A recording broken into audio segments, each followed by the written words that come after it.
नमस्कार, मैं Preeti Agarwal, assistant professor chemistry in government college Kekri. बच्चों, हम बीएससी फाइनल ईयर में स्पेक्ट्रोस्कोपी पढ़ रहे हैं। स्पेक्ट्रोस्कोपी में आपने वाइब्रेशनल, रोटेशनल तथा रमन स्पेक्ट्रोस्कोपी के बारे में पढ़ा। हमने यह भी देखा जहाँ आईआर स्पेक्ट्रोस्कोपी के लिए विशेष कंडीशन अप्लाई होती हैं कि आपको सॉल्वेंट वाटर नहीं लेना, केवल वही मॉलिक्यूल आईआर एक्टिव होगा जिसके डायपोल मोमेंट में चेंज होता है। वहीं इसके विपरीत रमन स्पेक्ट्रा हम आसानी से ले सकते हैं। इसके लिए किसी विशेष प्रकार के लाइट सोर्स की ज़रूरत नहीं होती। इसके अलावा इसमें वाटर भी सॉल्वेंट के रूप में प्रयोग में लिया जा सकता है। साथ ही ये होमोन्यूक्लियर डाईएटमिक स्पेशीज़ में भी स्पेक्ट्रा देते हैं। उसके बाद बात आती है इलेक्ट्रॉनिक स्पेक्ट्रम की। What is the electronic spectrum? जब किसी कंपाउंड के मॉलिक्यूल हाई एनर्जी वाले यूवी तथा विजिबल रेडिएशन का एब्जॉर्प्शन करते हैं तो रेडिएशन के एब्जॉर्प्शन के पश्चात उनके इलेक्ट्रॉनों का एक इलेक्ट्रॉनिक एनर्जी लेवल से दूसरे इलेक्ट्रॉनिक एनर्जी लेवल में ट्रांजिशन होता है, जिनसे प्राप्त स्पेक्ट्रा इलेक्ट्रॉनिक स्पेक्ट्रा कहलाता है। जब क्योंकि हम पहले पढ़ के आए हैं कि इलेक्ट्रॉनिक स्पेक्ट्रम में मॉलिक्यूल लगभग 5 से 10 इलेक्ट्रॉन वोल्ट एनर्जी का एब्जॉर्प्शन करता है, जो कि वाइब्रेशनल और रोटेशनल एनर्जी की तुलना में काफ़ी अधिक होती है। तो हम कह सकते हैं कि जब मॉलिक्यूल हाई एनर्जी वाले विजिबल या यूवी रेडिएशन का एब्जॉर्प्शन करेगा तो उसमें इलेक्ट्रॉनिक ट्रांजिशन के साथ साथ वाइब्रेशनल तथा रोटेशनल ट्रांजिशन भी होंगे। अतः इलेक्ट्रॉनिक स्पेक्ट्रा के साथ वाइब्रेशन तथा रोटेशन की सूक्ष्म संरचनाएं भी प्राप्त होती हैं। इससे हमें प्राप्त होने वाला हमारा इलेक्ट्रॉनिक स्पेक्ट्रा थोड़ा जटिल प्राप्त होता है। अगर हम बॉर्न ओपेनहाइमर इक्वेशन की बात करें तो उसके अनुसार उस समय मॉलिक्यूल की टोटल एनर्जी उसकी इलेक्ट्रॉनिक एनर्जी, वाइब्रेशनल एनर्जी तथा रोटेशनल एनर्जी के योग के बराबर होती है। किसी विशेष इलेक्ट्रॉनिक ट्रांजिशन के लिए कई प्रकार के वाइब्रेशन होते हैं, जिसमें प्रत्येक वाइब्रेशन के लिए स्पेक्ट्रमी लाइंस की बैंड प्राप्त होती है, क्योंकि वाइब्रेशन से आपके रोटेशनल स्पेक्ट्रा भी एसोसिएट होते हैं। अतः हम कह सकते हैं कि इलेक्ट्रॉन ट्रांजिशन के लिए विभिन्न वाइब्रेशनल ट्रांजिशन के कारण स्पेक्ट्रल बैंड का एक झुंड प्राप्त होगा, एक ग्रुप प्राप्त होगा, जिसे नाम दिया जाता है बैंड ग्रुप। उसके बाद आगे हम देखें कि इलेक्ट्रॉनिक ट्रांजिशन में मॉलिक्यूल के इलेक्ट्रॉनिक डिस्ट्रीब्यूशन में चेंज होता है, क्योंकि एक इलेक्ट्रॉन ग्राउंड एनर्जी लेवल से या कहीं लोएस्ट एनर्जी लेवल से हायर एनर्जी लेवल में जाता है, जिसके कारण उसका इलेक्ट्रॉनिक डिस्ट्रीब्यूशन चेंज हो जाता है। तो हम कह सकते हैं कि इलेक्ट्रॉनिक ट्रांजिशन में डायपोल मोमेंट में चेंज होगा। जब डायपोल मोमेंट में चेंज होगा तो ये स्पष्ट है कि सभी मॉलिक्यूल इलेक्ट्रॉनिक स्पेक्ट्रा देते हैं। उसके बाद इसमें नेक्स्ट पॉइंट हम देखें तो हम पढ़ देंगे concept of potential energy curve for bonding and anti bonding molecular orbital. Molecules में दो प्रकार के मॉलिक्यूलर ऑर्बिटल होते हैं, ये आप पहले पढ़ के आ चुके हैं। जो लोअर एनर्जी वाले मॉलिक्यूलर ऑर्बिटल हैं उन्हें हम बॉन्डिंग मॉलिक्यूलर ऑर्बिटल कहते हैं, तथा हायर एनर्जी वाले मॉलिक्यूलर ऑर्बिटल को नाम देते हैं anti bonding molecular orbital. Symmetry की परिमितता से बॉन्डिंग मॉलिक्यूलर ऑर्बिटल से इलेक्ट्रॉन का ट्रांजिशन हायर एनर्जी वाले एंटी बॉन्डिंग मॉलिक्यूलर ऑर्बिटल में होता है। क्योंकि electronic transition higher energy radiation के कारण संपन्न होता है, तो इसमें मॉलिक्यूल के वाइब्रेशनल और रोटेशनल एनर्जी लेवल भी आ जाते हैं। तो अब हम यहाँ डायग्राम में आप देख रहे हैं कि हम कोई दो एनर्जी लेवल लेते हैं जो इलेक्ट्रॉनिक ट्रांजिशन के लिए परमिसिबल हैं। इनको हम दो कर्व द्वारा शो करते हैं। इनकी वाइब्रेशनल क्वांटम नंबर को हम हॉरिजेंटल लाइन द्वारा शो करते हैं और प्रत्येक वाइब्रेशनल लेवल के साथ बहुत सारे रोटेशनल लेवल एसोसिएट रहते हैं। तो यहाँ आप डायग्राम में देख रहे हैं कि ये हमने ग्राफ जो बनाया है वो एनर्जी और इंटर न्यूक्लियर डिस्टेंस के बीच में प्लॉट किया है, और इसमें ग्राफ में दो एनर्जी लेवल बनाए हैं, एक हायर एनर्जी लेवल है, दूसरा लोअर एनर्जी लेवल है, और प्रत्येक इलेक्ट्रॉनिक एनर्जी लेवल से वाइब्रेशनल एनर्जी लेवल एसोसिएट हैं जो कि हॉरिजॉन्टल लाइन द्वारा शो किए गए हैं। तो इलेक्ट्रॉनिक ट्रांजिशन यहाँ आप देख रहे हैं एक खड़ी लाइन वर्टिकल लाइन से रिप्रेजेंट किया गया है। तो अगर हम इसके फर्स्ट डायग्राम की बात करें तो फर्स्ट डायग्राम में अपर और लोअर एनर्जी लेवल के बीच में इंटरन्यूक्लियस डिस्टेंस सेम है। तो हम कहें कि transition lower energy level E0 से तथा lower vibrational energy level V बराबर 0 से अपर हायर एनर्जी लेवल E1 तथा V डैश 0 पर संपन्न होता है। चूँकि ये ग्राउंड लेवल से इसका ट्रांजिशन हो रहा है तो हम कह सकते हैं इसमें जो स्पेक्ट्रल लाइन मिलती है वो हमें काफ़ी तीक्ष्ण मिलती है, इंटेंस मिलती है। अब नेक्स्ट बात करें दूसरे डायग्राम की। इसमें अपर एनर्जी लेवल तथा लोअर एनर्जी लेवल के बीच में इंटरन्यूक्लियर डिस्टेंस थोड़ी सी बढ़ गई है। तो इसमें ट्रांजिशन ग्राउंड एनर्जी लेवल के लोअर वाइब्रेशनल एनर्जी लेवल से अपर हायर एनर्जी लेवल के वाइब्रेशनल लेवल के ग्राउंड लेवल की बजाय एक्साइटेड लेवल V बराबर 1 या 2 या 3 में संपन्न होता है। इसमें जो स्पेक्ट्रल लाइन मिलती है उसकी तीक्ष्णता, उसकी शार्पनेस पहले वाले ग्राफ की तुलना में हमें कम प्राप्त होती है। अब तीसरा डायग्राम यदि हम देखें तो उसमें अपर और लोअर एनर्जी लेवल के बीच में इंटरन्यूक्लियर डिस्टेंस का मान बहुत अधिक है, या कहें उसमें इंटरन्यूक्लियर डिस्टेंस का मान बहुत अधिक होने के कारण इसमें ट्रांजिशन के लिए लोअर एनर्जी लेवल से हायर एनर्जी लेवल में ट्रांजिशन के लिए बहुत अधिक ऊर्जा की रिक्वायरमेंट होगी, और यह ऊर्जा मॉलिक्यूल की डिसोसिएशन एनर्जी से भी ज़्यादा होती है। तो हम कह सकते हैं कि यदि मॉलिक्यूल लोअर से हायर एनर्जी लेवल में जाता है तो उस कंडीशन में मॉलिक्यूल स्प्लिट हो जाता है और एटम में टूट जाता है। तो ये हैं आपके पोटेंशियल एनर्जी कर्व बॉन्डिंग और एंटी बॉन्डिंग मॉलिक्यूलर ऑर्बिटल के लिए। अब इसमें हम बात करें सिलेक्शन रूल की, तो सिलेक्शन रूल कहता है कि इलेक्ट्रॉनिक ट्रांजिशन में स्पिन मल्टीप्लिसिटी में कोई चेंज नहीं होना चाहिए, अर्थात delta S is equal to 0। यहाँ डेल्टा S स्पिन मल्टीप्लिसिटी को बताता है। अब आगे है फ्रैंक कॉर्डॉन प्रिंसिपल। फ्रैंक कॉर्डॉन प्रिंसिपल के अनुसार किसी भी मॉलिक्यूल में इलेक्ट्रॉनिक ट्रांजिशन इतने फास्टली होते हैं और इतने कम टाइम में संपन्न होते हैं कि उस न्यूक्लियस को गति करने का अवसर ही नहीं मिलता, या कहें उसकी पोजीशन चेंज ही नहीं हो पाती, वह अपने स्थान पर जैसा है वैसा ही बना रहता है।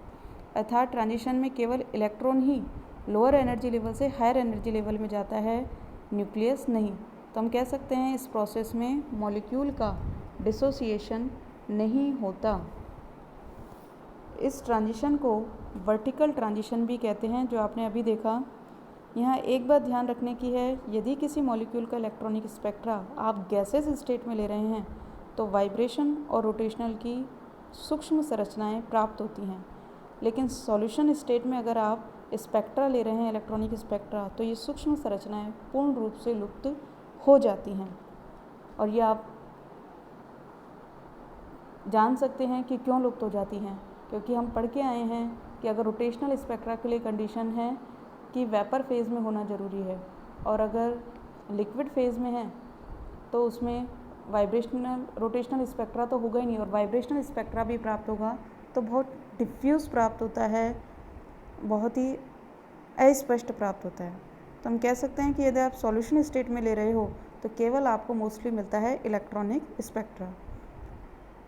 तो मॉलिक्यूल के इलेक्ट्रॉनिक स्पेक्ट्रा में तीव्र शिखर सॉल्यूशन स्टेट में एक शार्प पीक आने के बजाय चौड़ी एब्जॉर्प्शन बैंड हमें प्राप्त होता है। उसके बाद नेक्स्ट बात करें इलेक्ट्रॉनिक ट्रांजिशन की। आप मॉलिक्यूलर ऑर्बिटल थ्योरी पढ़ के आए हैं, तो हमने उसमें पढ़ा था कि विभिन्न एटमिक ऑर्बिटल्स आपस में ओवरलैपिंग कर एनर्जी का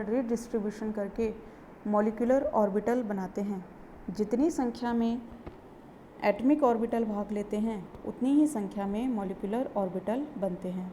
तो इस प्रोसेस में मॉलिक्यूलर ऑर्बिटल टोटल 3 टाइप के बनते हैं। पहला बॉन्डिंग मॉलिक्यूलर ऑर्बिटल, दूसरा नॉन बॉन्डिंग मॉलिक्यूलर ऑर्बिटल और तीसरा anti bonding molecular orbital. Bonding molecular orbital जो हैं वो लोएस्ट एनर्जी वाले मॉलिक्यूलर ऑर्बिटल होते हैं तथा इनकी एनर्जी एटमिक ऑर्बिटल के कंपेयर में कम होती है। इन्हें शेप के अकॉर्डिंग 2 भागों में डिवाइड किया गया है। पहला सिग्मा बॉन्डिंग मॉलिक्यूलर ऑर्बिटल और दूसरा pi bonding molecular orbital. Sigma bonding molecular orbital में इलेक्ट्रॉन का charge cloud along to molecular axis होता है, या कहें सिग्मा बॉन्ड का निर्माण अक्ष के अनुदिश ओवरलैपिंग से होता है। तो हम कह सकते हैं कि सबसे लो एनर्जी वाले मॉलिक्यूलर ऑर्बिटल होते हैं। उसके बाद दूसरे मॉलिक्यूलर ऑर्बिटल की बात करें तो वो है pi bonding molecular orbital. Pi bonding molecular orbitals में इलेक्ट्रॉन की charge density along to axis ना होकर परपेंडिकुलर टू एक्सिस होती है, अर्थात नाभिक की अक्ष के लंबवत होती है, क्योंकि पाई बॉन्ड का निर्माण समपार्श्वीय अतिव्यापन से होता है। अतः हम कह सकते हैं कि एन की energy sigma bonding molecular orbital की तुलना में हाई होती है। ये तो हुए आपके बॉन्डिंग मॉलिक्यूलर ऑर्बिटल। फिर नेक्स्ट बात करें हम नॉन बॉन्डिंग मॉलिक्यूलर ऑर्बिटल की। इन ऑर्बिटल्स की एनर्जी एटमिक ऑर्बिटल के बराबर होगी और ये ऑर्बिटल सामान्यतः बॉन्ड में भाग नहीं लेते और ये अट्रैक्शन रिपल्सन कुछ भी शो नहीं करेंगे, क्योंकि इनसे किसी भी प्रकार का कोई बॉन्ड नहीं बनता। अब तीसरा है आपका एंटी बॉन्डिंग मॉलिक्यूलर ऑर्बिटल। ये हायर एनर्जी वाले मॉलिक्यूलर ऑर्बिटल हैं जिनकी एनर्जी एटमिक ऑर्बिटल की तुलना में उच्च होती है। तो हम कहें कि इनकी जो चार्ज डेंसिटी है एटम्स की चार्ज डेंसिटी से काफ़ी कम होगी तथा ये रिपल्सन शो करते हैं, इसलिए इन्हें कहा जाता है एंटी बॉन्डिंग मॉलिक्यूलर ऑर्बिटल।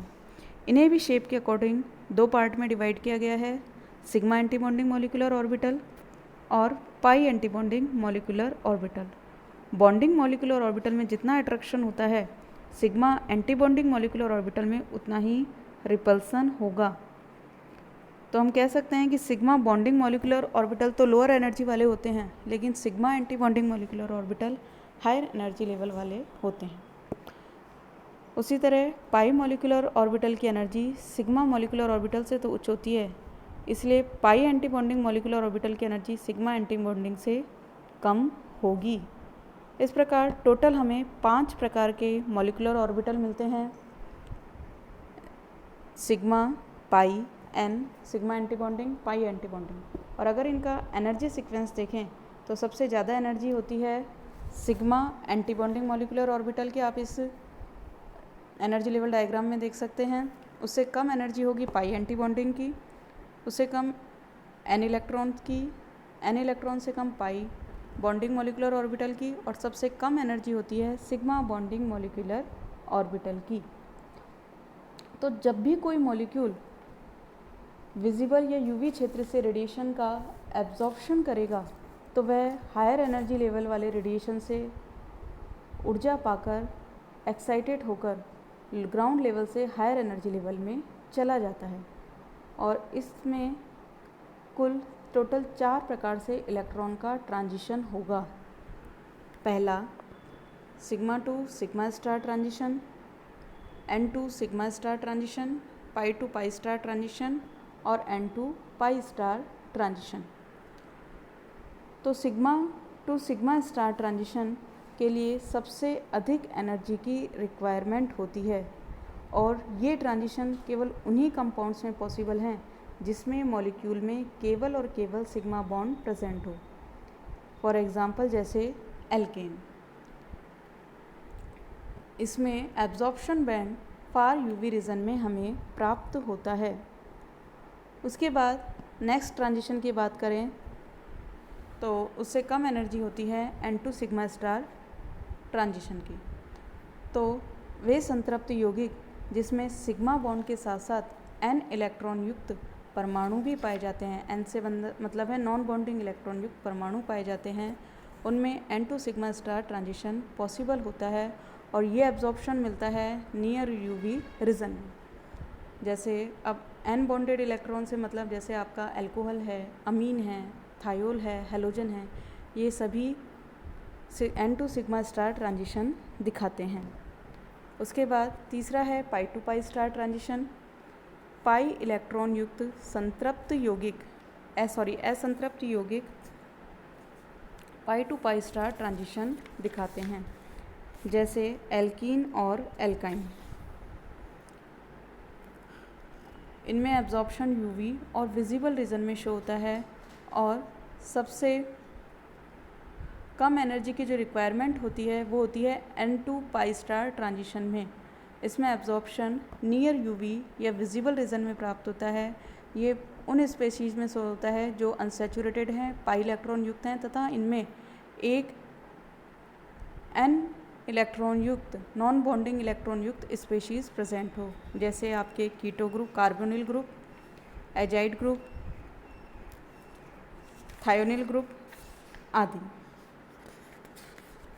तो इस तरह हमने इलेक्ट्रॉनिक ट्रांजिशन देखे 4 प्रकार के, और इसमें देखा कि सबसे अधिक एनर्जी की रिक्वायरमेंट है sigma to sigma star transition में, उससे कम N2 सिग्मा स्टार ट्रांजिशन में, फिर उससे कम पाई टू पाई स्टार ट्रांजिशन में, और सबसे कम एनर्जी की रिक्वायरमेंट होती है N2 पाई स्टार ट्रांजिशन में।